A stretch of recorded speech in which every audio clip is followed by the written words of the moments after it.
Okay, we're gonna be going live, y'all. So everything you say will be live.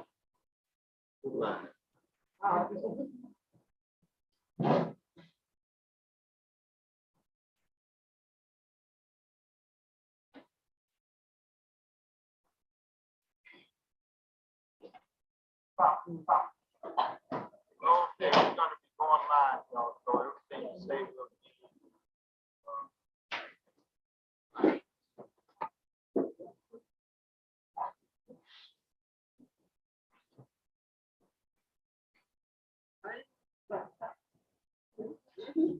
Over there, plastic.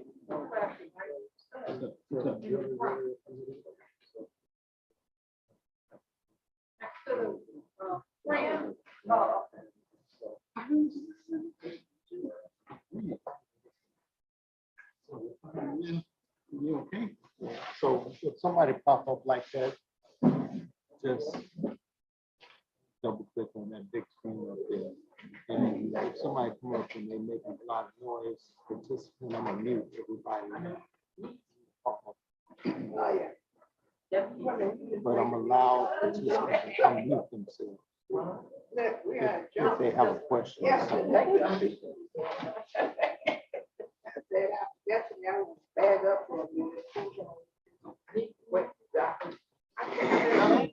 I should have another mention. I get another Walmart or Jewel. That's good. Thank you. All right, dear believers. I'll talk to you in a little bit. Drink, do your vitamin C. That Saturday. Oh, yeah. That'll help hydrate your vitamin C. Definitely will help. Yeah. But you know what? I can take vitamin C for years.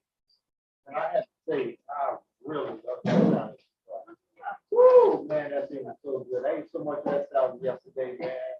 I was thinking about that last night. I said, I sure wish I'd have made me a bowl and took it on. Yeah, I had some food yesterday. I missed it. Oh, yeah. Are we on? Yes, we are. Okay.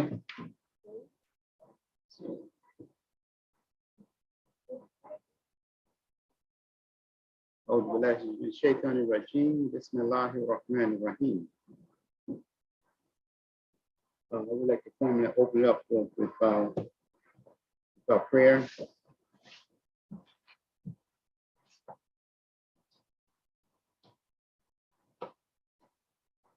We say the praise be to Allah, and we praise Him. We ask for His assistance, and we seek His forgiveness. We seek refuge and safety with Almighty Allah from the evil, from the bad things that come from our own self, our own souls, the nafs. The one that Allah guides, there's no going astray for him or her. And the one that goes astray, Allah allows to go astray, there's no help for him, there's no guidance. We say,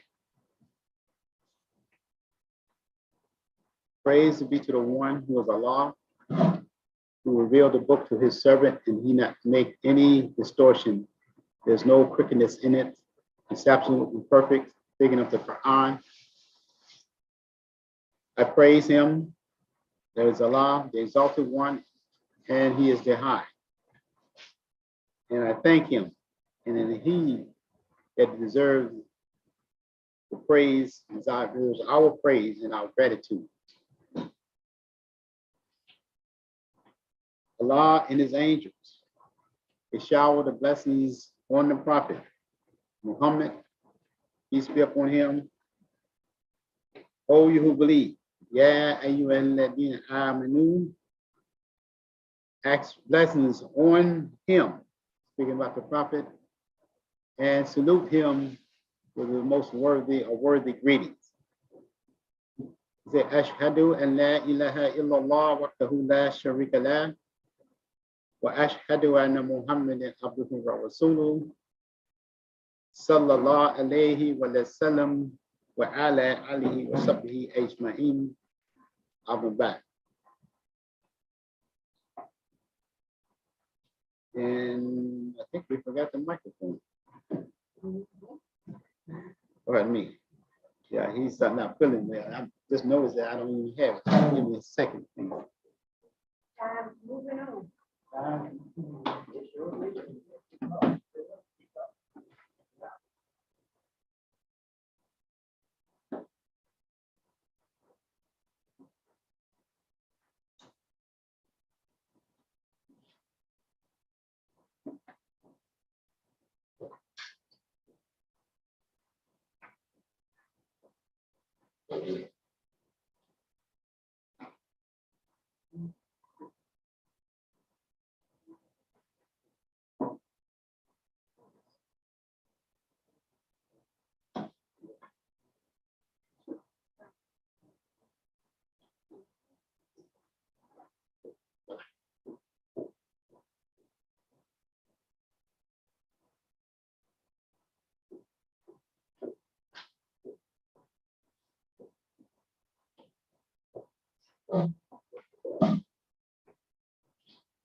Yeah, thanks. Yeah, do something. That's what I come to. Oh, I think it's loud. Thanks. Yes.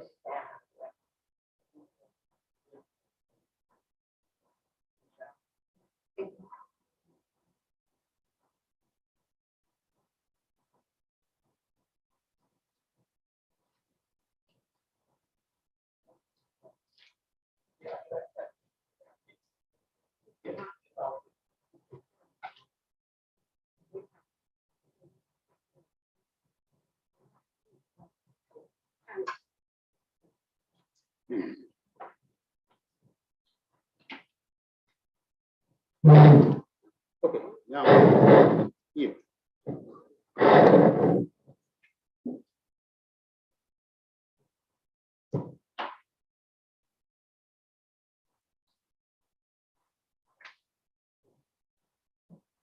Okay, we do apologize for that. We forgot our microphone. I hope I'm hearing a little clearer now. Okay, praise be to Allah. So we bear witness that there is none to be worshipped except Almighty Allah, and Muhammad is the messenger of Allah. And prayers and peace be upon him, his family, and all the companions of the Prophet, and all the righteous servants of Almighty God, forever. Ameen. And this is our Islamic Perspective Hour here Sunday. This is December 4th, 2022. And I'm Imam Lawrence Najib here at the Ethan Bahar Foster Center, and welcome everyone to our hour of Islamic Perspective. We're going to be just about an hour of presentation, maybe a little bit more. So I'm going to talk a little bit more about my subject topic from Friday, Juma, from Surah Al-Insan, which is the 76th Surah of the Quran, Al-Insan, El-Dar, man, and time. Just very quickly, I'm going to read over a few ayahs from the chapter.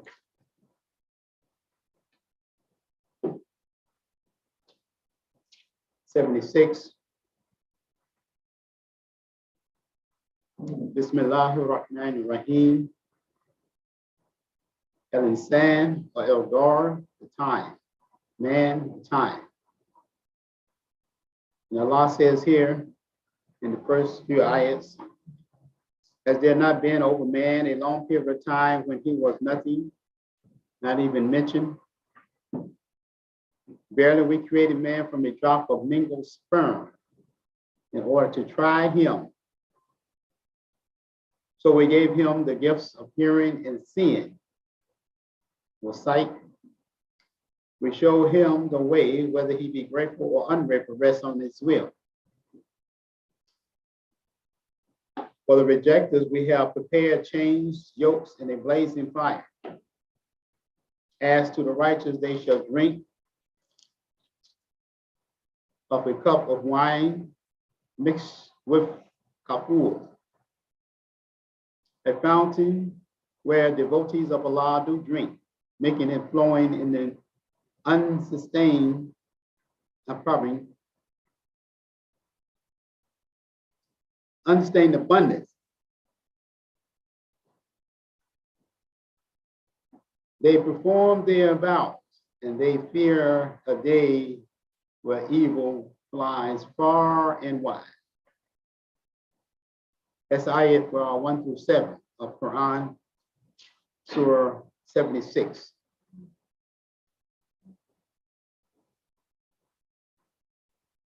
Now we know when we study the science, our science and all the scientists that study the universe and study our existence and our solar system and our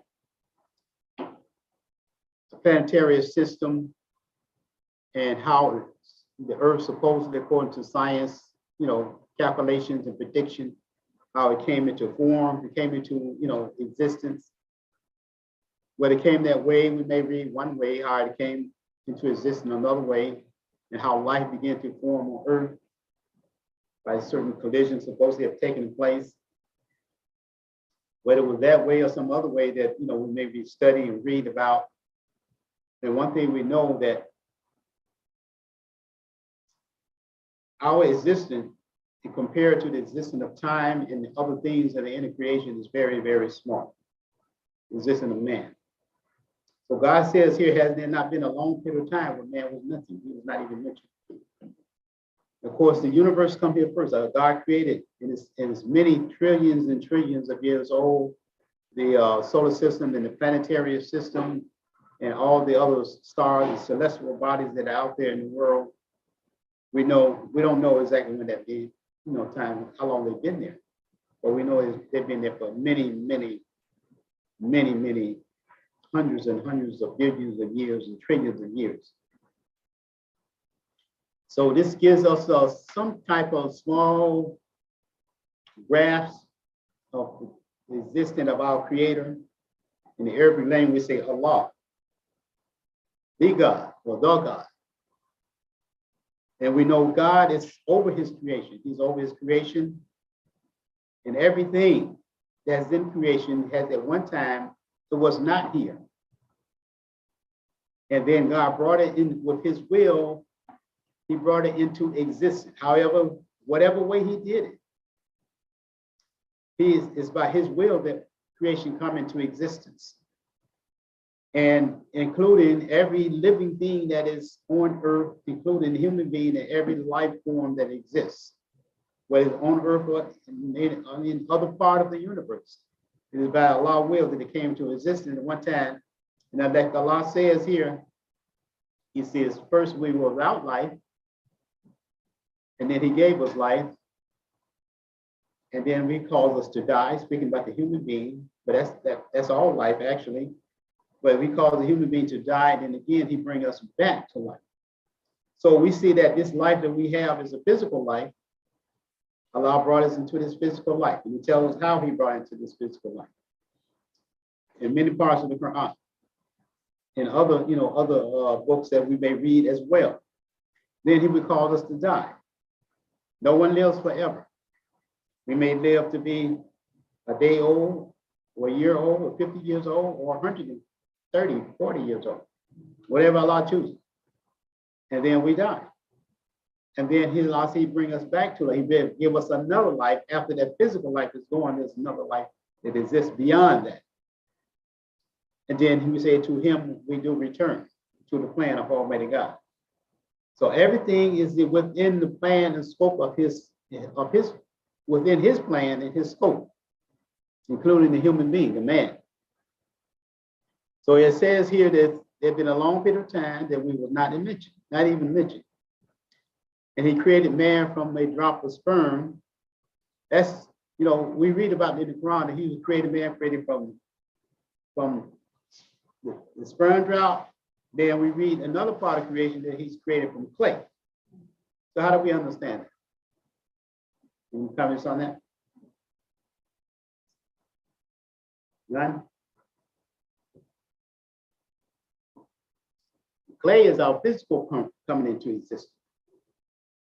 I'm sorry, not the physical, but the formation of the human being from the egg and the sperm. That's our physical formation coming into finish. But clay is referring to our mind, our intelligence, our emotions, our feelings, our sentiments, all our sentiments, because it's like the nature of clay, right? Clay is what? It's impressionable. Is that correct? It can be influenced. It's influenced. You know, it can be shaped. So the human being, our inner being is like that of the nature of clay. It can be shaped by what? What's outside of it? You know, what's outside of our, outside of our own bodies, our mind, the environment can shape us and shape us into whatever form that's in the environment. And people that study human nature, they study this, and that's how they're able to give people certain things, and that those people, that people is influenced by those things that they put out. Say, for instance, what's coming up, the big game coming up now, what, the Super Bowl? Advertising.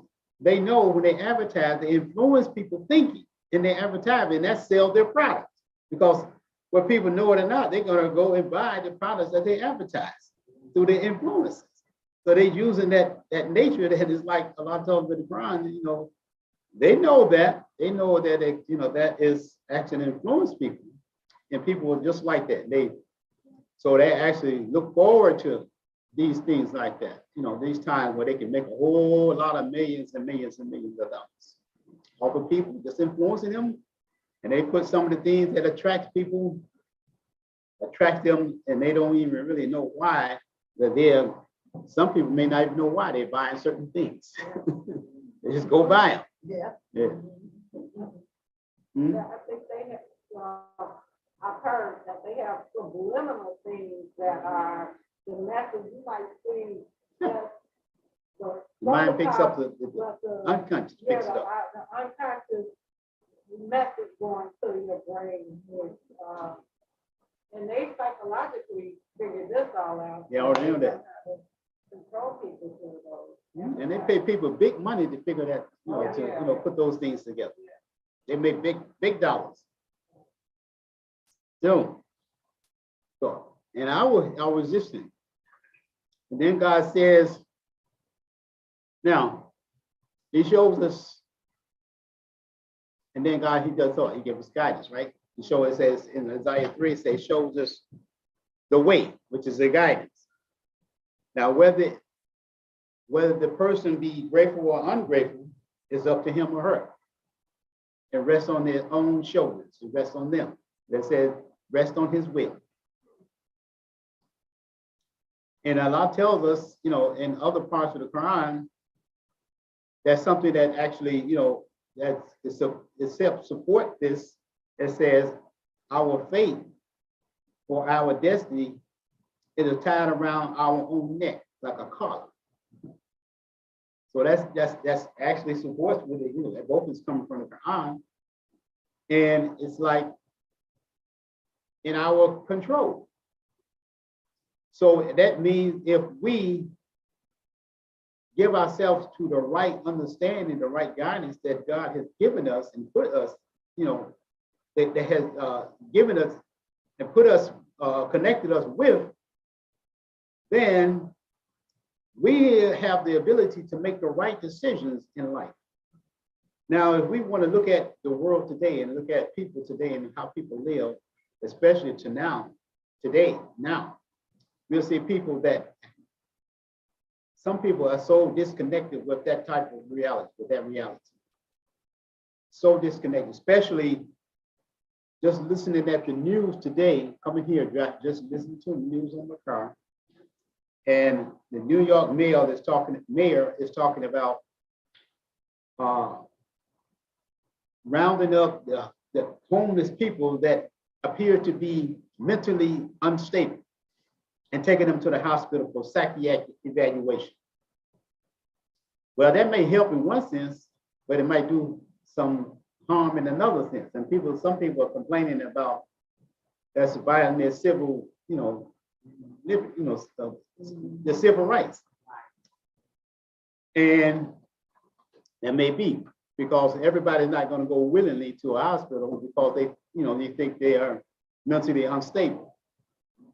And what if they determine that they are mentally unstable? They're going to throw them in the institution or something? People know they may be on the street, but they're not that dumb and know that that can happen to them. So it's like some people are just really disconnected with what is going on in life and the reality of life. So this is why it's so important for us to have the right understanding, the right guidance that comes from God. And that's why Allah has given us the Quran. He's given us the Quran. He's given us a live human being in our history to show us how to really connect with what God has put in the Quran and try to live the best life that we possibly can. But there's always those who reject that. They reject it, and the rejection comes, it may come from lack of understanding or just selfish motive. They may not want, what God has to offer us. They have their own idea of what they want to do or what they want to establish in life, regardless of how it hurts people. Just watching the movie last night about a picture about some drugs. This man, he was trying to deliver some drugs in the plane and it crashed. He was stranded in the desert. And he was supposed to meet up with someone and transfer the drugs to him to give them to his big boss, whoever he was. But the plane crashed, and he tried to, he survived the crash. But this young lady found him, and he forced her to help him with the drugs, try to get to, where he was going. But they was stranded in the desert, 50 miles from the nearest town. So they had an ordeal, she was trying to get away, and he was forcing her to do, go where he wanted to go, to try to get his drugs to the right person. But eventually, towards the end of the picture, she managed to talk to him and got him to see that what he was doing was wrong. And, it softened him up. She inspired him to, not want to do that anymore. And he's forced her to go with him, but eventually he let her go. And he finally caught up with the other man, and the man wanted to kill him and the girl. But he tried to stop him from killing the girl because he thought, the girl was innocent and just wanted to go. So he let her go. But the other guy that he's supposed to meet up with, he wanted to kill her because he couldn't leave any witnesses around. And it doesn't matter about the life. Right. The point is, the life didn't matter. It was in the way of what he wanted to do. So some people are motivated about that. They're motivated totally about the greed and what the profit that can come out of what they're trying to do. And it doesn't matter whose life, how many lives. He had already killed 3 people, and 2 or 3 more didn't make any difference for him. So he was trying, yes. Sometimes people just need somebody to talk to before you maybe won't do it wrong. That's absolutely true. Right. Mm-hmm. Yeah, she really, got him to really kind of think about what he was doing, but he was in so deep, he didn't really see a way out of it. Mm-hmm. And the guy he met up with, he killed him too. The man he met up with, the guy, he killed him, but he had a change of heart before he died. Mm-hmm. So maybe Allah forgave him. Maybe he forgave him because he really wanted to live right after that. So does that lead to what we are? Can I hear you a little louder? So by her trying to steer him to the right direction, mm-hmm. A lot of years as Khalifa on the church, she was doing her job to try to help sway him from the wrong. Right, steer him right in the right direction because she was trying to get him to see what he was doing was wrong. Right. It was, we know what drugs do to people, to hurt people. And he didn't really want that life in his heart. He didn't want it. But he said his family, he was doing it before his family because his family needed money. He couldn't get a job nowhere. So he took the drug down. So I was just thinking, broader, bigger sense. That can apply to us, like in the world, our job here. When we talk to one another, when you're talking to us, and the word is out.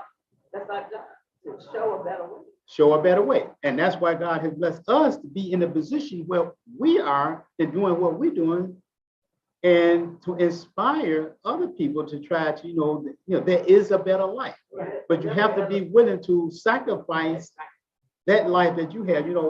Speaking about sacrifice, Abraham, he had a vision or a dream, some might say, that God wanted him to sacrifice his son for him, for God's sake. But Abraham, he didn't want to, no man wanted to kill his own son. So we understand that has a higher meaning. But the point is of that sacrifice that Abraham in us, we have to be willing to give up some of those things that is close to us as a son and for the sake of God. So we can look at that as the point of that meaning. That is has more than one application. But it means that the things that we harbor in us, the things that we have in us as human beings, we have to be willing to sacrifice those things. And remember that is close to us as a son. We know a man's son is very close to him. And Imam gave us another scenario on that. He's saying that the sheep nature in us, be willing to sacrifice that sheep nature that is so passive and being so gullible and just accepting that what people give us in life without really questioning. We have to be willing to sacrifice that for higher things and understanding. So that's where the lamb comes in. And that's one reason why we sacrifice the lamb is the best animal to sacrifice when they are doing it. Eid celebration, heart and physical. So that's he mentioned other animals too as well, but such as the cow, the camel, etc. But it's sacrificing that nature in us that wants to be so, it's not gonna allow us to be what God wants us to be in life. So. And then as to, then he goes on to speak. He first talked about those type of people that rejects the faith and go on and just want to just do things in their life and harm with God. So how much is going to hurt people, and put them in position where they saw in such a struggle. And we live in a country, in the world for that matter, but just speaking about the place where we live, the country we live in. It's such a rich and abundance. It's not short of space, and we're not short of money, and we're not short of anything that we need. But the thing about it, it's a great off balance of things that people need.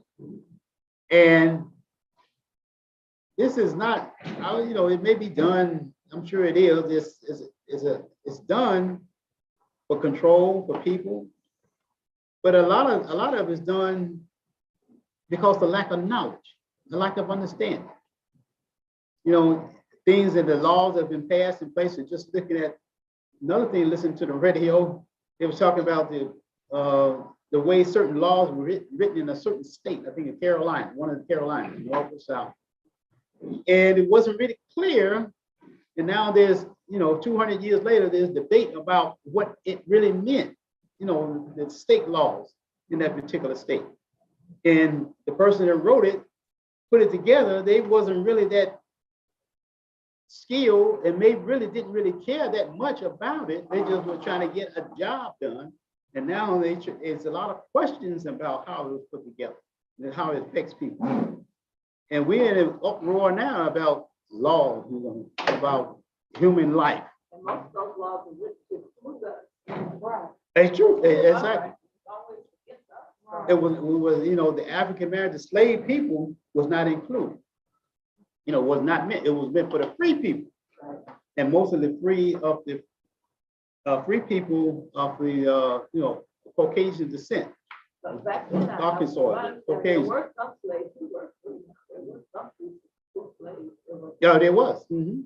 And actually, listening to us some more, there now is a big question about. It seems like the Native American, we call Indians, it seemed like that the Indian or the Native American, there's a big question about their language being faded out. Yeah. Being faded out because the one that speak, they were using the Cherokee, for example. The only one that really know they're able to speak the true Cherokee language, they're like way up in age. And they're saying about how they're so up in age that it might be very difficult, will be very difficult for them to be able to, to actually hand it off to the youth, because they're more English oriented and they don't really have that real connection with their ancestors. So the ancestors are dying off, and pretty soon, maybe so many years, 10, 15, maybe 30 years from now, they may not be existing anymore. And pretty soon that language will be totally fade out. And they're talking now, they're trying to preserve it in some way. But the man that they was interviewing say it's very difficult to preserve it because the people and they have a disconnection with modern things now. They're 70, 80 years old. That brings to mind back then, this ancient language, it's sort of like everybody had their language. Back then, they're studying the pyramids and all this language. They just perfected. And I just say that Allah knows best, whatever. Coming back to the Arabic, the Quran, and what Allah requires. So whatever language is best taught, it's sort of like, why is it becoming this way? We have a language when we came over here, it's God. It's sort of like what Allah's plan, a man's plan, Allah's that's the plan. So yeah, we do. We definitely, that's absolutely true. And we did have a language, still have it. But now see, the now generation of the African American Black community, people, the younger generation now are we're like that, those Native Americans, that is because the ones that are in the 80s and 90s now, 70, 80s and 90 years old, they still have that connection with the history. But the generation that's on this side here that's moving ahead, the ones that in the teens and the 20s and 30s, maybe even 40, they're so disconnected. There's a huge gap in between. And they can't really make that connection because the modern world has such a pull on them, they're not interested. And the ones that back in, from history, they're still alive, but still holding on to that, they pretty much lost hope or losing hope of ever being able to reach the new generation for them to carry that on. So this is like where we are right now, what we have. It's like in our school system, Fairmont School and what have you. We sort of like when you look at your kids, our kids are everywhere. Now that doesn't mean they're not successful in that practice, but it's sort of like they're looking for something. And so it's sort of like, what can we do to bring our children back? It's hard to find out the right thing to do, find exactly what to do, because what we're trying to convey to them, they're just not interested. It's sort of like when teaching a foreign language to them. Right, exactly. It is a foreign language to them because it's not, we're speaking the same language, the same. Brought up in our household, it's just the interest. What happened? Right, their interest is totally different. It's not, they're not able to make that connection because their interest is not there at all. The interest is somewhere else, everywhere, because everything has such a pull on them. And now everything is about, it's about me, what I wanted, what I can get in life, me, myself, and I. What I can get out of life. What do you have to offer me? What can I get out of it? Yeah. I think when we were growing up, we didn't have all of this social media to take us so far away from our family values. Our great grandmothers and grandmothers were right there, that we don't have the influence of that, but from more than one generation. And this social media has, people chasing the dollars, they just want to have money, but they don't have that vision anymore. So now it's sports, entertainment. It used to be becoming a doctor, a lawyer, or a teacher was very prized. Very, yeah. Right.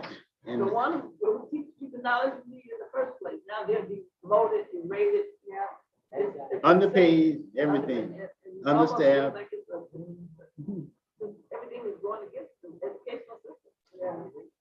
Yeah, I remember, you know, I don't know how many kids are in the class now, just saying grade school, so, you know, sixth, seventh grade or whatever, or fifth grade. How many students are in the class? I remember one time I was hearing about 40 children in one classroom. Now, how can you teach 40 kids in 40 minutes? You know, and each one of them have different issues. But you know, back then it was a population boom, and they kind of allowed that to sit. Now teachers are saying, hey, it's too many kids, but they don't hear from teachers. Teachers are saying, look, that's too many. That's too many. It was online education, it's like that. You know, the teachers are they're alarm, setting the alarms off. Yeah. But because what is happening is back then the 40 kids were sitting in the classroom and raising their hand. Now they're throwing stuff. Oh, man. So 40 kids back Exactly. then is different from 40 kids now. I remember my oldest daughter when she was a teenager, about 15. I had to go to the school. She was going to Paul Robeson School right up there on 69th North and talk to the teacher about a matter because the game banger girl was, you know, trying to recruit her, and you know she wasn't making it in school. She was failing in school, and I went to talk to the teacher, and it was an old building. And the boys were walking on the ledge of the windows. They was all over the classroom. The teacher couldn't do nothing with them. She was a young teacher, probably maybe in her 30s or something like that. And it was chaos in the class. And we stepped out in the hallway and talked about the situation. And I can see she did not have a handle on this kid at all. They were there, took over the class. Eventually, I took her out of school and put her somewhere else, because I didn't want her to be, she didn't want to be in no game, but they was forcing her, you know, beating up on her and stuff like that. So it's really, you know, it's really sad at how, you know, the human family has gotten lost. And just like it says in the beginning of the end, you know, that goes back to the other one that I was talking about, 103, token of time, man is lost. Except those who practice, you know, what the truth and everything. So this silver here we in now, we're still in 76, talking about these few ayahs. So as the law says here, as to the righteous, those who try to stay with the faith, there is as it described here, the translator uses a cup of wine. You know, a lot of talk about wine in the Quran. It's not talking about intoxicating wine. It's used as a description of something that is, you know, a smooth, pleasant taste. And as it says here, a cup mixed with, as the word is used, is kapur. That's at the translator, he said it's like camphor. It's a camphor. He said literally, it's campering. Now we're familiar with that word, and it's you know, I think it's come from, I was reading, I looked it up. Campering. It's a pleasant smell, it's a pleasant fragrance. It comes from some type of tree or bush. It grows on some type of tree or bush. It has a very pleasant smell, a sweet smell. I think that even used on the body of the deceased person. You know, they put that type of oil on it, campering oil. Well, you know, a pleasant smell. So Allah is using this as to describe what He has for the righteous people, their life, those who try to stay on their path that Allah has created and put us on. In this life, not just after we die, but in this life, it'll be smooth, and our path will be a pleasant. Our life will be like that pleasant smell or that aroma, as this type of kafur as it's described, you know, here in the Quran. So if we can imagine, you know, if we, we see people in life like that. Their life, they have a smooth life, and they don't let the things in the world pull them in and convert them and transform them and shape them. They stay on that path, and their life is really, even though they're going through struggle. That's a lot of protection. That's his protection. They're going through struggle. They have setbacks and things of that nature, but they still manage to stay focused. And it's like there's a hadith of the prophet that says that if there was a river flowing in front of your house and you bathe in it 5 times a day, he's actually his companion. He said, would you not be clean? And they answer, of course, yes. But see, the Imam he gave us that hadith, and he said, one of the meaning of that hadith, it says, is your life, if you use river, what is a river? Physical river. It's moving water, right? It's a water that flows in one direction, all the way it's continuing to flow in one direction. And as long as that water is flowing, it's what? It's clean, it's pure. In that same direction. Whatever direction it takes, the channel takes it, that's where it's going. So if our life can be like that river, as long as our life is, you see some people in life are like that river. Their life is like that river. They continue to go down that same path, that same direction, not being pulled to the left or to the right. And they keep their life as clean, as pure as it possible, just like that river. So if I you want to connect that with the hadith of the prophet, this is one of the things that he's meant by that.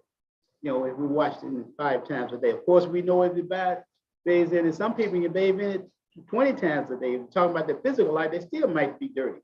But it's not really talking about that. It's talking about another part of your life. And that is so merciful. I used to wonder, when you say stuff, you do the prayer. Allah is merciful because you think you're in the house and you may go, you don't get dirty. But there's so much you can't see. This system and doing evolution for prayer 5 times a day to break your evolution. It's so valid because you don't even know what you're coming in contact with that can make you unclean. Right, exactly. And you could like my little grandson, I could give him a bath and I said, go wash it. I'm like, he doesn't look like he was touching anything with his hands. I'm like, what are you doing? It's dirt in the air. So it's so much mercy in that. So you're constantly being cleansed and removed of any impurity or what have you. So your mind is pure too, your thinking is pure and everything. Allah is saving us from so much. To keep us thinking straight. For that river, you keep watching. And also, I think Imam also relate that to the 5 senses. He said, and there's other things related to the 5 senses. He said the 5 senses that also relate to our 5 senses. They're using bathing the 5 times. He said, use your 5 senses. Because the prophet also said what? Use 5 before 5 become what? Your downfall. Because if you don't use the 5 senses that God gave you, something's gonna happen to you. You're not gonna stay, on the path. It become your downfall. And a lot of people you see, they don't like, boy, have you lost your mind? Because if you don't use it, you're gonna be influenced by something else. Exactly. So when you're using your 5 senses, too much gonna come at you. If they come at you, you're like, no. Stop for a lot. You be running from it. You're like, no, because it's suddenly busy trying to wreck your life. And actually, the first surah that revealed to the first part of the Quran revealed to the prophet, first 5 ayahs, right?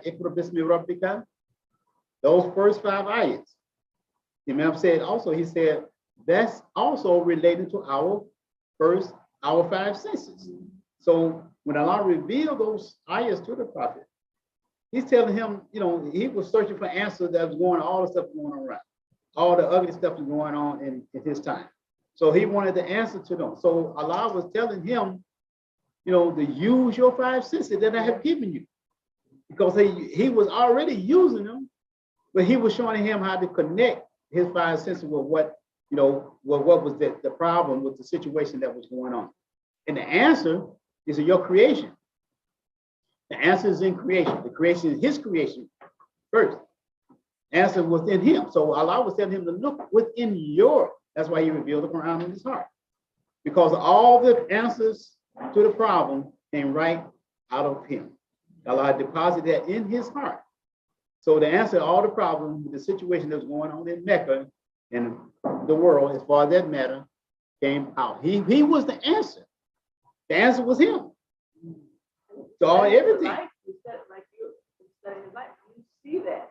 That can apply to right here, this day and time, even if it's back then 200 years ago. Mm-hmm. You can relate it to current events, current things happening now. Yes, indeed. So let's move on a little bit. So, as we mentioned earlier, I think I mentioned on this here in Quran 32, ayat 30, pardon me, Surah 32, ayat 7 through 9. Yes, 7 through 9. I'm going to read that.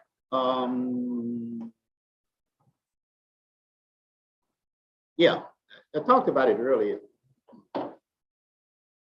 He who created, my Bible, he who made everything which he has created most good. He began the creation of man with nothing more than clay. Then he made his prodigy of a questioning of the nature of a fluid despised. Then he fashioned him in due proportion and breathed into him something of his spirit. And he gave you the faculties of hearing and feeling and sight and understanding. Little thanks do you give. So here Allah he's talking about the creation. He's talking about the creation of man. So the clay came before the spark, the fluid. Mm-hmm. Mm-hmm. He created most good. He began the creation with nothing more than clay. So, as we were talking about earlier, our thinking is like that of clay. Our thinking, our sentiment, our emotions. And we have to be careful of the environment that we put ourselves in and put our children in and our grandchildren, etc., because we want them to have, we know that young minds are just like sponges. They absorb everything. I mean, just like we can understand, it's easy to understand that because they're growing, right? They're little grown people. Little grown people. You say they're good. I gotta give it right back to you. And then from that, from a prodigy, a fluid that is despised. Nobody want that on them. But that's where we come from. That is the human being. And which brings us to all this debate about abortion. Will they ever get that right? They don't want to. They know that, yeah, I agree with you. Yeah. I heard the man say when he was going out, he said little children, they just like little men and women, they just can't express themselves like a weak boy. Right. I remember saying that too. Remember him saying that? I remember something that I read, not exactly, but I heard that before. Right. Maybe come from them. Mm-hmm. Well, they have some babies that can talk and read at 18 months. You know, Yeah. They've had some babies who can form words even as an infant. So the ability is there. It's Yeah. just the stimulation. So what is that telling us? That Allah he is developing human. He was showing us what he had put in the human's potential.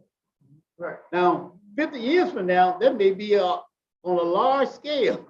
You know, babies talking at 18 months. That's right. And walking. One of my sisters was walking at 7 months. Everybody was amazed. I have a brother, he started walking at 8 months. One of my youngest brothers, he started walking 8 months old. He was that tall. Walking. 8 months old, he was up walking. I said, man, okay. And he loved music. Every time a record come on, he on the floor. Dance. He can't sit down. He got to get out there and dance. I don't care what kind of record when he get out there and start twisting and dancing on the floor. Mm-hmm. Yeah, and actually he went to the Air Force. He didn't fly the plane, but he was up there a lot. Mm-hmm. Mm-hmm. Yep. And he became an mechanic. He became a mechanic for the plane. Yeah. A lot of kids. So it wasn't too much surprise to know that he moved forward. He moved fast. Right. You know. They actually have a movie coming out right now with the African American, first African American pilot. And how the odds were against him, but he made it. I can't think of the name of it, Netherlands or something like that. Yeah. So he's coming out and movie about his story, first African American. So Allah said he made the human being from, we read in the Quran also, made it from sounding clay. Sounding clay. What does that mean, sounding clay? Think about it. Sound. You hit it, make it, yeah, like if it's like a bell or something, you go dong. So he made it from sounding. So clay, when it gets hard, It has a message for you. It has a message for you. And it also, we know it's impressionable, and it take on any form that you decide to make it. And once it get hard, it gives off, depending on what it is, can give off sound. So when we are shaped in that form, when we're shaped in the right shape, in the image of, with the spirit, you say there's something of the spirit of Allah in everything that He creates. Is that true? Yeah. Who would see that as being true? You have something? would say it's being true. Yeah. Oh, yeah. Yeah. All right. Something of the spirit of Allah, something the spirit of God in everything that He created. So if He shaped us like clay and He hardened us, so when we give off sound, what should that sound be? It should be the sound of our Creator. Yes. It should reflect our Creator. So this is the sound. So whatever we do in life, where we go, what we speak, how we live, it should be reflecting the sound of the Creator. His spirit. Yeah, we should always be mindful of what He was Mm-hmm. That will keep us on that straight. Keep us on the fence. Okay. So incense. But incense, we're talking about man, right? So let's look at the definition. I should have read this in the beginning. The definition of insan, I-N-S-A-N, which is man, translated man, says one having attachment. You have love and affection. You love to fellowship with others. You have warm feelings. Is to be social and have an impression upon other people. Is that right? Does that sound like a human being? Yeah. Is it? And his soul, his soul or his neph or his spirit, which is what? The inner person, the inner desires of a person, that's his neph, or his spirit or his soul. It has, it's the definition. It's one having attachment. He have love and affection. He loves the fellowship with other human beings with warm feelings. Warm feelings. We can really see that in African American. Yeah. And he's a social creature, and he have an impression upon other people. Now, just going back about in our African American history, I remember being down south, and when the holiday came around, the family really they came together. All my mothers and her sisters and the family, the cousins, everybody. It seemed like they must have baked about 30 cakes. I remember everybody baked about 4 or 5 cakes. Or they had a lot of, then you knew you could get a treat because when you were young, they didn't have the gifts, but you had a lot of fruit. A lot of fruit. And a lot of cake. And the gifts and the things that around the holiday, around the Christmas and Thanksgiving holidays, it was food, good food, and the cakes and all the pies and things was made from scratch. It wasn't all this stuff they put in cake, box cake, box cake and all that. It was made from absolute scratch because that's the only way they knew it. They didn't know about box cake. Box cake didn't even exist. You make a cake, you make it from the very beginning. And everybody knew how to make that. And that brought people together. That brought the family together. That absolutely brought people together. And this is the social connection. So you may, and I remember in my grandmother, she made quilts. They used to have these cloth in the living room and something hanging from the ceiling, and about 4 or 5 of them sitting all the way around the thing, the women, the aunties, It's a process. and mama, and they would make a quilt, a homemade quilt. Mhm. And that was a quilt. They made quilts. Exactly. And and they sit around and they talk about issues, families, and situations. That was family gathering. That was the social gathering of the family. And in this house where I live, when we have dinner and whatnot, the person couldn't leave unless they eat there. You didn't come to grandma's house and didn't eat.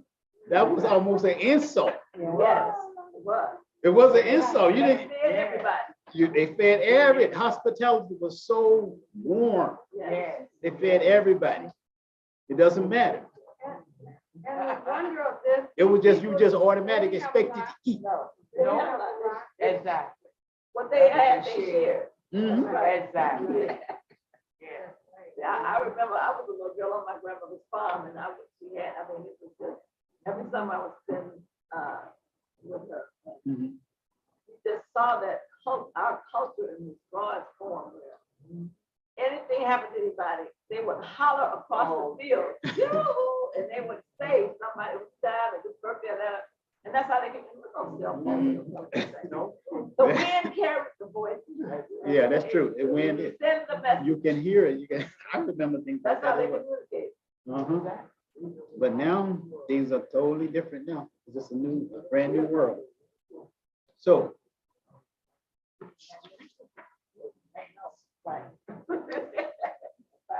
And fireplace, little kerosene lamp. In this Quran, it was talking about, as far as the humans, that Allah gave us free choice. And in this day and time, free choice has been taken away with the way social media is controlling actually people's minds. The kids, they all do what TikTok says do and what all of these things. So we have to really be careful. that's one of the sophisticated ways of taking away that free choice, because free choice it's free. It's free. It's freedom to choose. Yes, this way or that way. Now, just like I said in the beginning of this ayat here, this Quran, this particular surah, is giving us choice. We can choose to go this way or that way. Because they can choose to go anywhere. There's no parental voice saying, that's enough, don't do that. Because parents are so busy.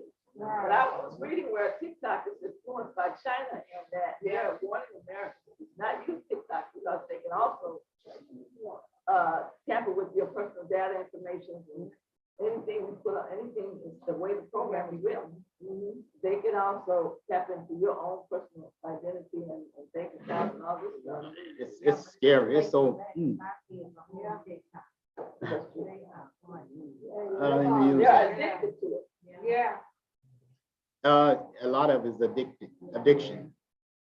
So when we are born, Allah assigned angels to us. What are these angels for? So we call that good deeds, we call that bad deeds, and we take our soul. They're assigned to it.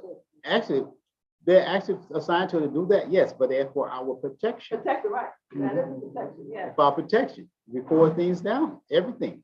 How many are we? And the guide is there's one that walked before us. Is it true? If it sounds assigned 3 angels, or more, or Well, I I hear, was reading somewhere. I read three,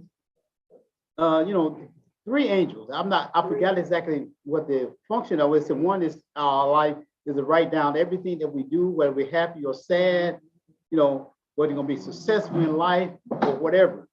And then, of course, we say, now we know about what the world say about the angels supposed to be sitting on the shoulder. The angel's on the right shoulder and the devil's on the left shoulder. And he's whispering things in his left ear, and the angel whispering things in his right ear, telling him, go this way, don't do that. And he's telling him, oh, hey, it's gonna be all right. That's so you said something, sister? Well, I was taught in Islam, and on the right side is the one that whispers to you and guides you. The one on the left side records the deeds. And when you place a lot, that one on there comes in the book out. Yeah, I said we were talking about the world. I was saying about what the world gives us about the angels. Oh, the world, they depict it. The angels. not us. Sorry. They said that, we may watch a movie or something like that. Yeah. And you got the little angel on the right shoulder and the devil on the left shoulder. He's trying to get you to go this way. And the angel telling you, no, you should go this way. So that I'm saying that's a fictitious thing, of course. Oh, that's the world. But what we're talking about here, I was talking about the angel that Allah assigned to us. Yes. Okay. And yes, they're basically for our protection and to guide us and help us in life, to remove things. I remember I have an aunt that lived in Denver, Colorado, and we visited her. My wife and I visited her a couple of years ago. I think it was her birthday. She turned 90, my mother's last surviving sister. And she was telling about an ordeal experience she had. She said it was an accident. Her car was in an accident. It was like an unavoidable accident. And she said somehow she was knocked out. And when she woke up, her car was sitting way over here, untouched, unharmed, out of the way of the accident. Wow. She don't know how it happened, but it just happened. And she was telling me, I said, well, under reason that was God's angel. He protected you. And you hear a lot of people say they was gonna get on a plane and something delayed. And then another plane, we said, no, then how hard they tried, it just didn't happen. So, and you'll hear people saying about life and death experiences, and you know that there's a higher power than ours. And I don't know why people walk around act like that. Could somebody turn the fan off? Thank you. Yeah, and it's amazing because Allah don't need to be present with it. You can feel him all around you. You can sense him. You know there's something higher, more powerful than you. Yeah, and she agreed with that 100%. Yeah, I think the thing probably drowning out a lot of things. I was hearing it all the time, but it didn't really come to my mind. They haven't turned off. Yes, I was gonna just relate. My father told me. Actually, it happened 2 times. But anyway, he was telling me he had his mother in the car, my mother in the car, and himself. They were going to the West Coast. The car went off the road, and it actually was just about to put back on the road. Wow. And he felt that and saw that. That was the angels that did that. Yeah. Another time we were in the car, 3 children, the parents were going south. Dad went off the road, and he went off the road and then came back up on, and then some people came and helped him, and we stayed overnight at somebody's house. Actually, it's the 3rd time. My brother was learning how to drive, and Dad said he wanted to take the car. My brother, being a new driver, was pulled over too fast, and we were on a cliff, and he stopped right before the cliff. Wow. Oh, No, I tell you about the experience I had yeah. driving on the highway coming back from Michigan once, and it was at night. And I've driven the route so many times, hundreds of times probably. And when you get to a certain point, you know what you're going to see. And when you get to another point, you know what you're going to see. I was at one point, I remember seeing something on the road, like a building or whatever. And then next thing I knew, I was like maybe 10 or 15 miles past that point. And I woke up, I fell asleep actually. Oh, yeah. And when I woke up, I was at another point and I said, this whatever it was, just say this building. I know it's about 20 miles from the last thing I remember seeing. And I don't remember anything in between. I must have fell asleep. And the car was moving about 60, 70 miles an hour. I can relate to a story that my aunt and my mother told me. So sometimes you're blessed and you don't even know you're blessed. You come in this world, you automatically blessed and don't know until years later you were blessed. And that was with me. I was an infant. My mom and dad was driving from Florida to Alabama with my aunt in the car, my mother and my dad and a couple of them. And mom, back then they didn't have seat belts, so she was holding me in the arm. My dad was driving pretty fast, but they were just slow down, slow down. They was trying to get to somewhere. And my dad came upon a ditch and he couldn't stop the car in time and fell into the ditch. I was thrown out of the car, thrown on a tree stump face down. My aunt she used to tell me the story all the time. She said she got out of the car, and there was she got out of the car. And she said she noticed her knee, but she was trying to run to me. She said, pulled me over. I had a splinter in the corner of my eyes, and I wasn't breathing.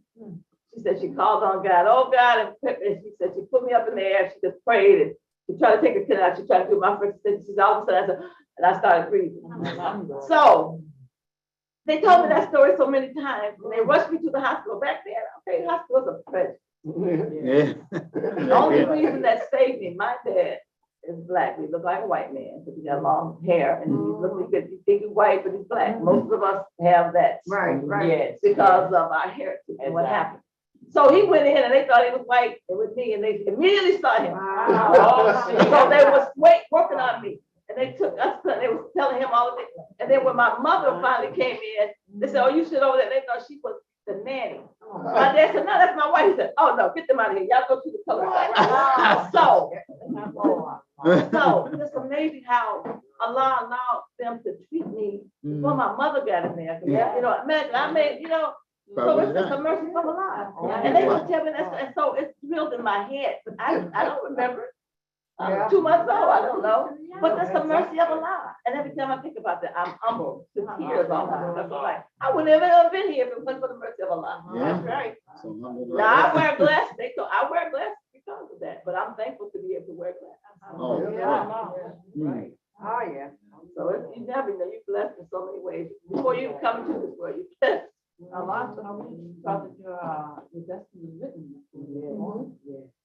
Oh, yeah, that's probably what we're talking about. It's written out.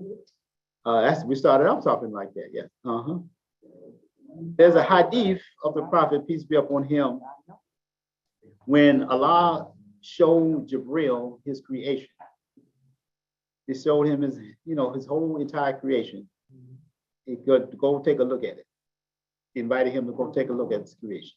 And Jibril, the angel of revelation, went and looked. He took a look at God's creation, and it was such a wonderful, beautiful creation. And he told his Lord, Allah, says, how can anybody go wrong in that beautiful creation? And then a twinkling of an eye, in an instant, Allah showed Jibril the creation after the influences of the Satan had decorated it with his influences. And he looked at the same creation and he said, what did he say? How can anybody go right in that messed up world? Put it in our language. How can anybody go right in that world? So the world he was looking at after the influences we can say a much of it is just the way we see it now. The things that is the design and put in the world today for us to feed on our minds, to track our minds and pull us away. All the things that has been, that's been decorated. The world has been decorated with. We can say a lot of that is existing today. It's existing for some time, and it seems like it's getting worse. And we had so many things, it seems like as soon as we hear about one person killing somebody, 4 or 5 people, we hear, as soon as that kind of subside in the news, here another one popped up in another place. And so we hear about that one, a few days, a couple of weeks, a couple of months after that killing, another one somewhere else. And now it's got to be so common, it's not even shocking anymore. It's just not even shocking anymore. It's not, because it's become such a common thing. for the respect for the human life, people have absolutely, they have lost connection with the reality of what we're talking about. Well, it's sort of like, you hear the young say, when you, it's now weed is illegalized. Before, well, oh, it's only an herb, it's an herb. No, you hear so much of the young people, you're right. Oh, it's just an herb. Yeah. But look at the damage it's doing to your life. It leads to other bad things. You know, anytime you go put something in your body that's not natural, it'll lead to something even more an addiction. And they don't see that. They come, so they legalize. Now, what about all the people been locked up with having a joint in their pocket? They get 15 years for having a joint. But you can remember when alcohol was a crime too. Now they legalized that. Yeah, prohibition. And prohibition. But people fought until they got it legalized. Until they got it legalized. And because they saw the profit in it. Yeah. And the taxes the government can make off. Pharmaceuticals get involved with these pills. So now they're suing them because people are addicted to the opioids. But there's the prosecution of it is meted out differently. If you look like this or if you look like that. So the things that we might have been involved in wrongfully, like marijuana and those kind of crack cocaine, those got severe sentences. But look now, fentanyl and opioids and all of that. The drug companies are making billions, not millions, billions of dollars. Oh, it may be even trillions. In Quran 1539, the Rocky Tracks. 1539. Yeah. I'm not sure if I got the exact quote, but I'm just really kind of talking about when God put Iblis out of heaven because of his arrogance.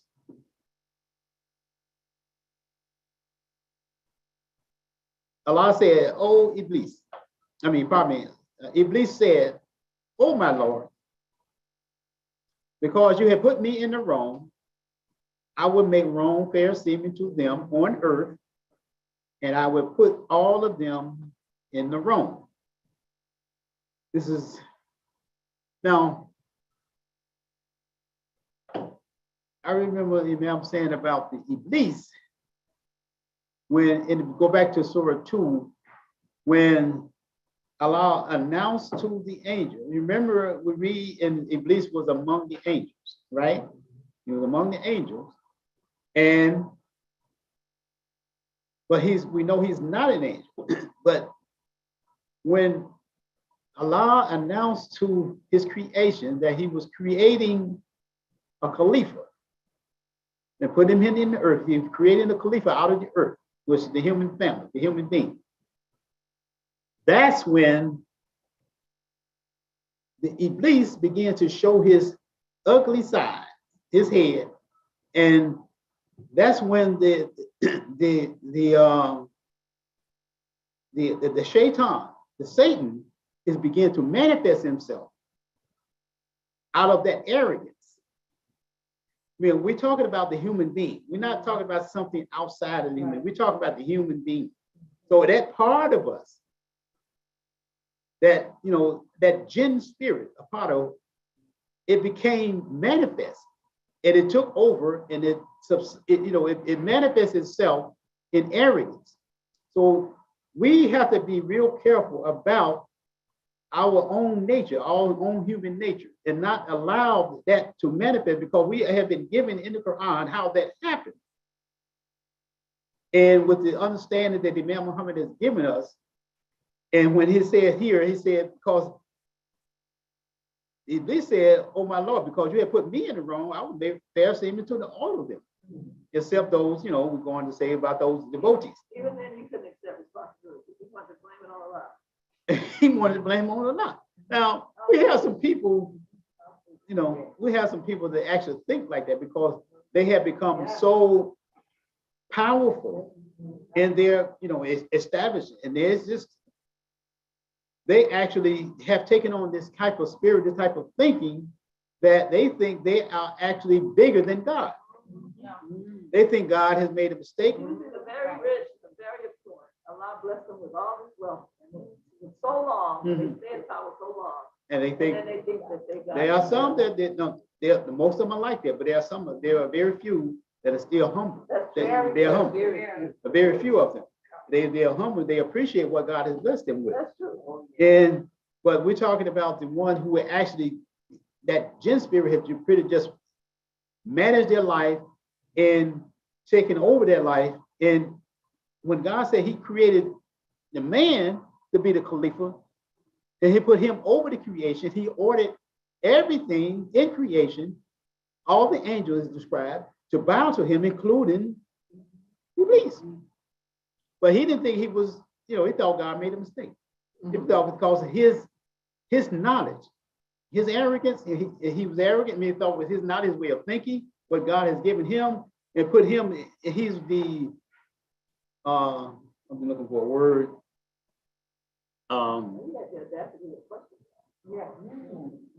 I can't think of right now. Logic. Okay. His logical way of thinking, his ability to, to look at things and analyze things and figure out the answer to things, to whatever it is that he's trying to come up and be able to create with whatever God has given him. So he thinks he's actually better than this man, the God. And we actually can relate that to Cain and Abel. Cain and Abel, it's like a pretty much a scenario of that same two sons of Noah. Not Noah, but two sons of Adam. Adam, Cain and Abel. One killed the other. One type of society became dominant over the other type of society and pushed forward that society and pushed back the worship of God was kind of pushed down and pushed into the background, and that industrial moved forward, building the whole world, industrial world, without really giving praise and thanks to God. If we want to look at an example, Titanic. They said the Titanic was a ship that couldn't sink. Right. The God himself can't sink this ship. That was a real arrogant thing to say. So our Catholic tells you to say, God willing, inshallah. Because, and I think when they asked the prophet about the three, gave him three things. The three questions. And Allah delayed giving him the answer. Yeah. To never say that. He said, I will give you the answer tomorrow. Tomorrow came, he didn't have the answer. Next day. So it was it's a lesson. When you try to act on your own, like nothing we have, we created, it's not ours. It's not ours, it's a gift. Yeah, and we have to remember that. And that humbles us. But some people, they do. Even your kids, they're broken. Say, you're old. They all of a sudden they take the position that they know more than you. You just old fashioned. I like that word you use, Monica. Like loan from Allah. Yeah, loan has to be paid. Loan to Allah, a beautiful loan. It has to be given back. And has to be accounted for. Well, you don't give it back the way you give it back, it has to be accounted for what you use it for all your life. But I'm saying is that we live in this world for how many lives we live, 20 years, 30 years, 90 years. We have to give the life back to Allah. And when we give it back to him, we have to be held accountable for what we did with what he gave us. And the arrogance that some of these rich people are showing, they act as if they don't have to account to Allah. But they do. And they feel That's why I was asking about the meaning of Khalifa, because it's sort of like our job is, we have a purpose. Our job, what we're doing now, talking about, our job is to speak the truth and to help people, even our family, our own, and we have to speak to our own self. Hey, get yourself together or whatever. So our job is, if God put us down as this Khalifa, that role means that we have to, however, I remember they come lightly equipped and heavily equipped. We serve Allah. Serve Allah, we serve him. Exactly. And we used to think that Khalifa means the one who actually leads. But it is true. It is when he leads. He leads from behind, because that's one of the meaning of it is to lead from behind. And actually, it's just not somebody standing in the back and say, okay, you go this way, you go that way. But it's actually connecting with what is in our past and using what is in our past to direct us to the future. That's the leading from behind. The behind is not, physical behind, yeah, actual behind, but it is used in our what's in our history. And of course, our we have to history. hand that off to our children. Yes. That's something we give, we move forward. Mhm. We don't hold on to it. You know, that's true. I mentioned something about that Friday when I talked about the generation, our grandparents. Right. They may have gone no farther than the third grade. The next generation may have gotten into, you know, maybe the beginning of high school, but didn't graduate. And then the next generation, they managed to finish high school and some college. And then the next generation, they become in college, getting PhDs and master's degrees, etc. And then each one of them is taken from what their parents and grandparents and the ancestors has established in them, the good values and things they put in them, and remember those things, remember what the grandparents they gave them, and moving forward. So that's using the past to move forward. And that's what we do. You know, that's pretty much a sample of what a Khalifa is. The same thing applied to spiritual knowledge, to knowledge of scripture, etc. Using what you had learned from the past to help direct you forward. So Ramadan is the month in which was sent down the Quran as a guide to humankind, a clear sign for guidance and adjustment between right and wrong.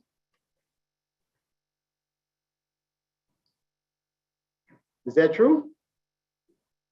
Ramadan is something that's supposed to help us become more knowledgeable, more aware, and it actually to magnifies and clear up our senses, our ability to think, and clear our mind. And we fast, right?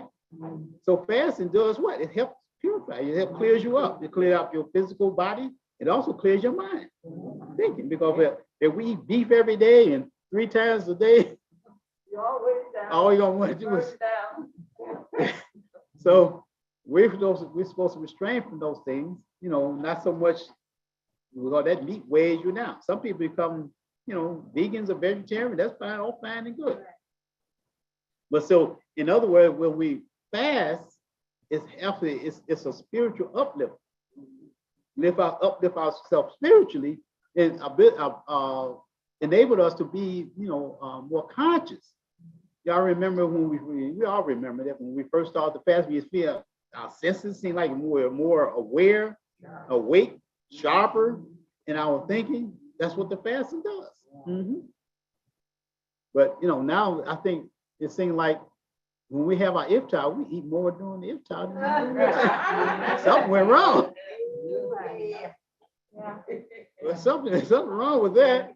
But iftar is supposed to be minimal. But you know, as the fast goes along, people do tend to eat less, even though there's more food, because you wind up putting a lot of weight because you can't hold it anyway. You know, at the beginning, you think you're gonna die if you don't get up, fill yourself up. Then as the fast goes along, Yeah, you're thinking about, oh man. less food. You actually require less. You do. You do require less. Even though food. it's plenty, you require less. So praise be to God. We almost to wrap this up by another 5-10 minutes.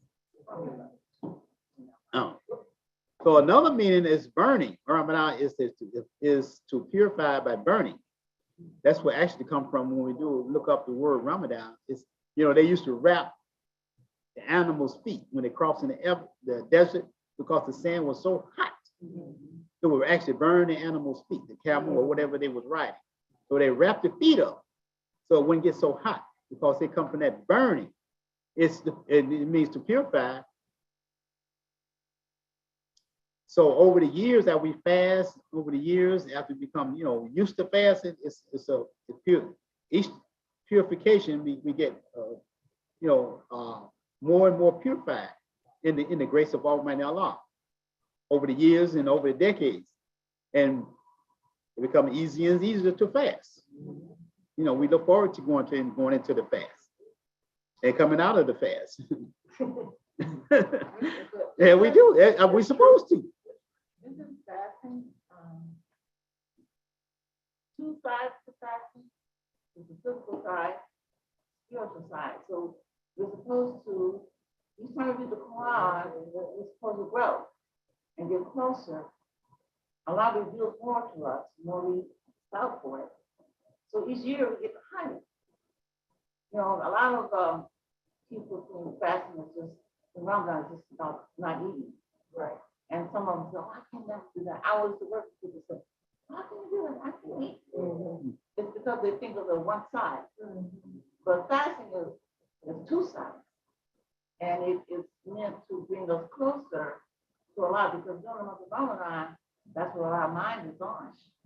It's on Allah and not on our stomachs. You know. Connect with what I'm about to say next. Fasting gives us a shield of armor that protects us from Satan's influences, like a soldier wears his armor in battle. It protects us from the flames of our emotions, that flame of fire that comes up in our hearts, our mind, intelligence, and our understanding, and it can destroy us. This is what happened to, the jinn, the Iblis. His flame of emotion took over him. You know, we as human beings, we're not supposed to let our jinn spirit lead us. How do we know this? Because what Allah says, He's making a Khalifa and putting him in the earth, and He ordered everything in creation to bow to His man, including the jinn. That's how we know, because Allah ordered it. So fasting is a prescription Allah given. It's a prescription that Allah has given us to help us get to paradise. That's what it is. Okay. Now they call this the new norm. Wearing masks every day and coming up with all these different COVID shots. Now they got another shot, another shot, another shot. Get a booster, and a booster, the booster.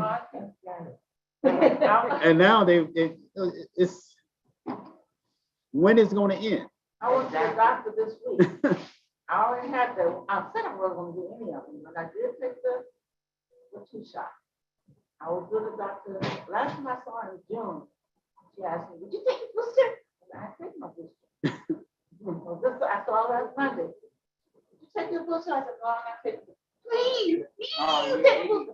I said, please. She's begging me to take the booster. I'm fine. I'm not anything wrong with it. They're trying to make it normal. They call this the new normal. There's nothing normal about this type of socializing this way. The very definition of insan, which is man, is to be social, interacting with each other, because human creature by nature is a social creature.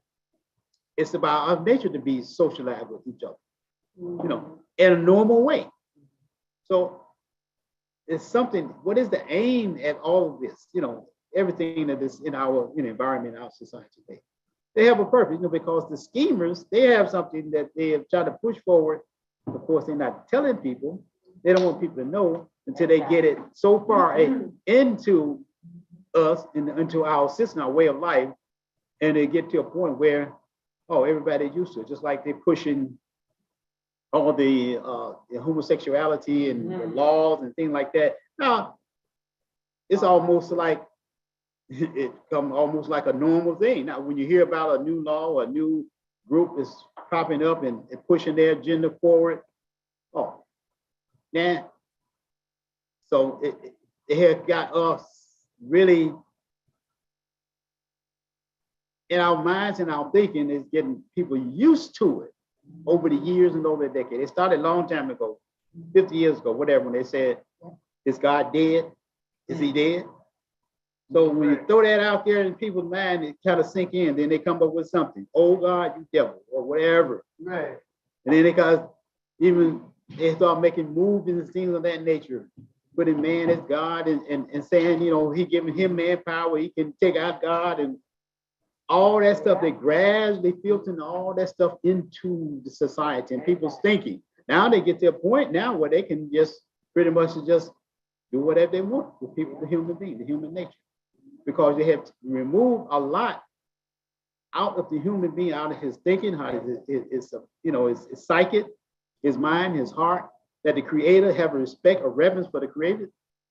Allah says in 4, the first surah, Reverence your guardian Lord who created you. Reverence the womb that bore you. Oh, you who believe, you know, not just believe. No, he's not speaking to mankind. Oh, you in Nasu. Mankind, the human being, the human family. Reverence your guardian Lord who created you. Then he go on to say how he created you. So he's speaking to mankind. So that reverence is being gradually pulled out of society in just about every aspect of society we can possibly imagine. And they do it gradually. They do it gradually from generation to generation. Mhm. If you speak to a younger kid in school who's never had to say the pledge of allegiance and when we about to go classes, they think it's nothing. That homosexuality is nothing. They think it's normal because they haven't been taught. And but most young, let's think about the nature of the young. Most of them instinctively know it's wrong. Yes. They'll say, Right, exactly. they don't, but they have, and as time goes on, they become desensitized. Desensitized, that's the word. They But desensitized. child is so honest, they so honest. That's because the Lord has it in them. Yeah. But a little child will tell you something and make your head spin. Really? They will. That's pure heart. And I think sometimes parents make mistake when if that's a little boy, you gotta say all three like a little girl, or you should have been a little girl. No, I don't think they should tell a little child that. No way. Yeah. Okay, alhamdulillah. So that's gonna, I'm sorry, you got another comment? I was thinking that it's even been taken even farther. If you look at the commercials nowadays, where they always try to change present what they want to see whenever they have a biracial couple, 90% of the time it's a black man with a white woman. Exactly. And to me, it's trying to. That's painting a picture. Black man, Yeah. you don't need your woman anymore. This is the woman that you need. That's the picture they're giving us. That's the picture. I hate it. If you look at, they even filtering that in, I don't know if you mentioned about the commercial, is that what you were referring to, a different commercial that you've seen? That's really throwing them out there, even with Exactly. bisexual couples and all this. I'm like, what the heck? Exactly. Yeah, they said, right, that's what they're saying. That's Nobody's saying anything. You That's used to have exactly what they're people saying. with Protests and make all kind of noise. Now you put a book, they're talking about the books that they want to introduce to the school system. They don't even publicize that. But parents are like, no, we don't want this hospital, but you know, hear the outcry because they know how to stop the media. Anything they want to push forward, they just throw it up out there. You see people with protests and everything, they don't even show our parade. They don't show nothing a Muslim do. It's all everybody else. They don't show no good. They only show who they want to show. Right. You have a question? A good example of with Army and on Channel 7, what's his name? CJ or TJ. Oh, he is messing up his life to me by his co-anchor. He has allowed her, to me, to seduce him. So he left his wife, she left her husband. Oh, yeah. No, not the limit, he's gay. No, CJ. I can't think of it. Good morning to her. Okay. But my point is, he had a family, a wife, had established, making good money. So he's taking a chance on messing up his whole life and his children.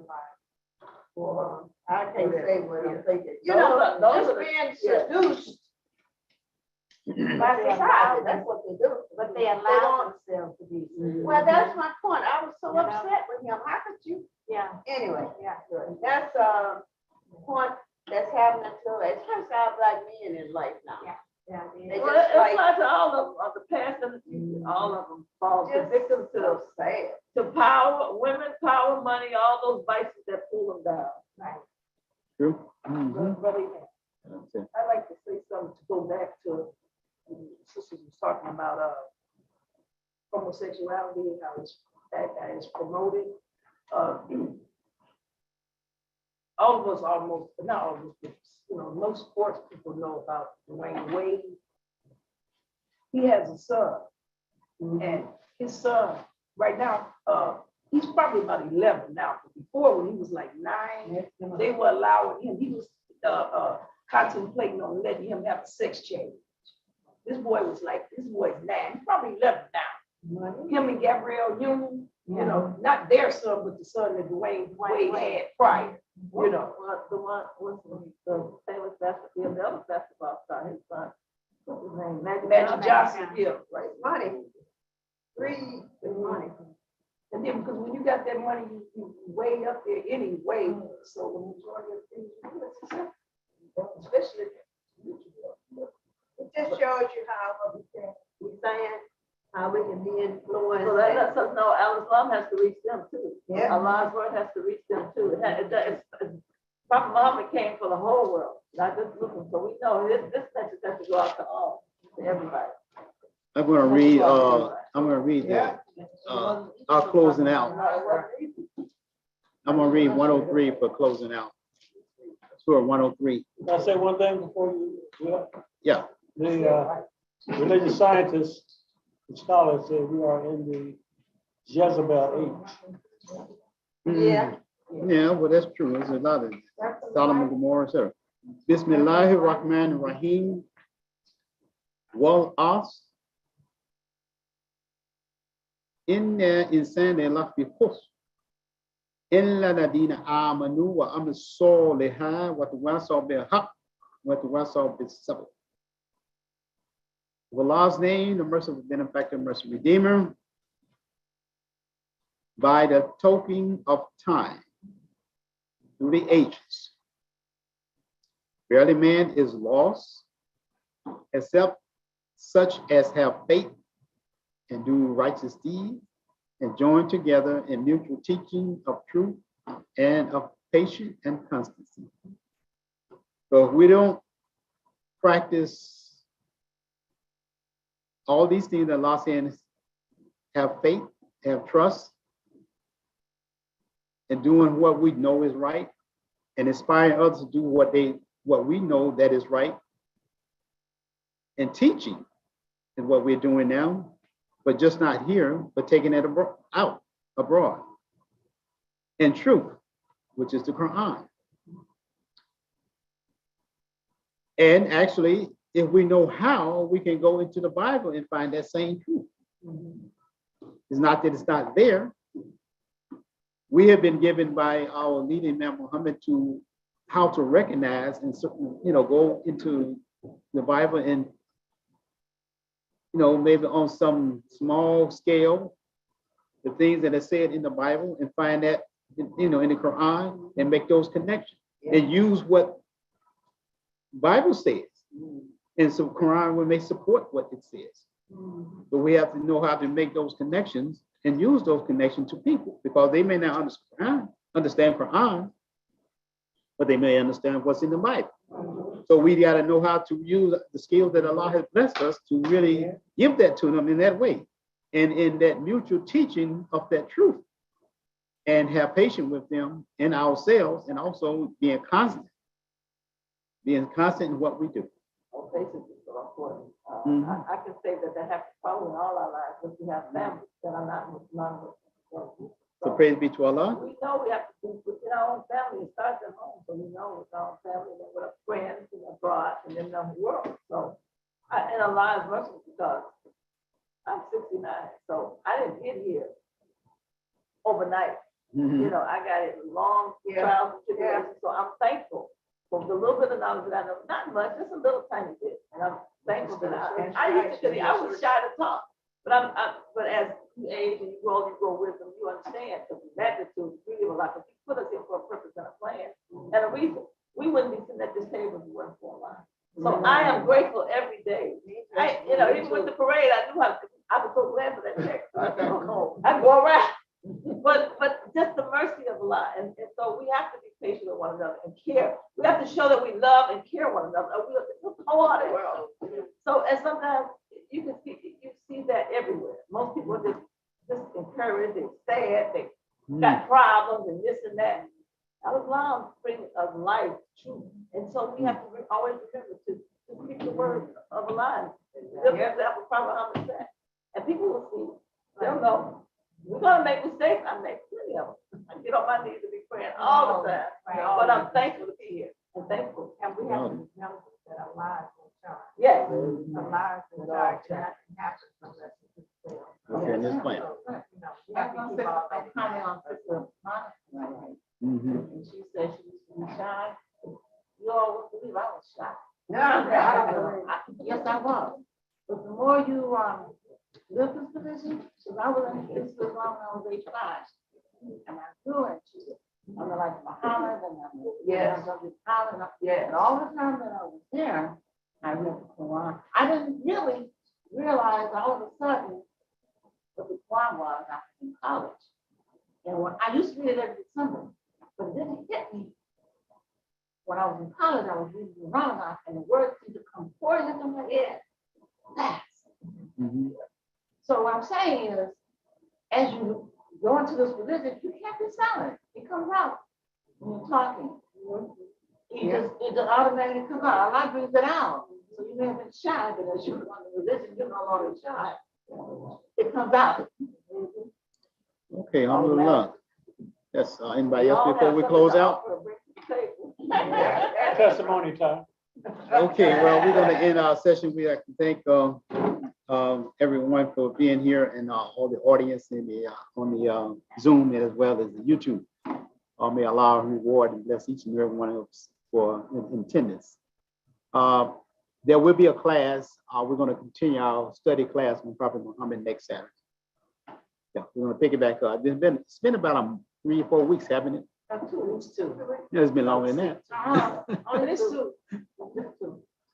Anyway, it's time. We're going to start again. I'm in the process. You know how to kind of put everything on hold with the holidays and stuff like that. So I'm hoping to have it ready. I should have it ready by Saturday, the next study. Number 14. Yeah, I think it would be What 14. time now? 1 p.m. I'm not sure. I think I had to check with Ma'am Omar. It may be a meeting, planning meeting that same day. You know, if it is, it'd be 10 o'clock. But I will double check. And Yeah, I was gonna check with him too. we probably send a text out. It's going to be a planning. We kind of put that on hold too. So praise be to Allah. Thank you, everyone. And yes. That's all keeping Omar and I put. Oh, yeah. It's not finished. Oh yes. Yeah, I was wondering what. Yes, he had to leave right before we got started. So he wasn't feeling too well. Oh, Yeah. So anyway, we pray and make a dua for him, like Allah, bring his help around. So alhamdulillah, praise be to Allah. We thank everyone, and this is going to end the session. I want to say one more thing. Next week, inshallah, I'm gonna bring a card for the fine email so. Oh, okay. That I want to send. I'm gonna make a card up and I'm gonna pass it around on Friday and Sunday because nobody's been able to get in touch with me, calling them and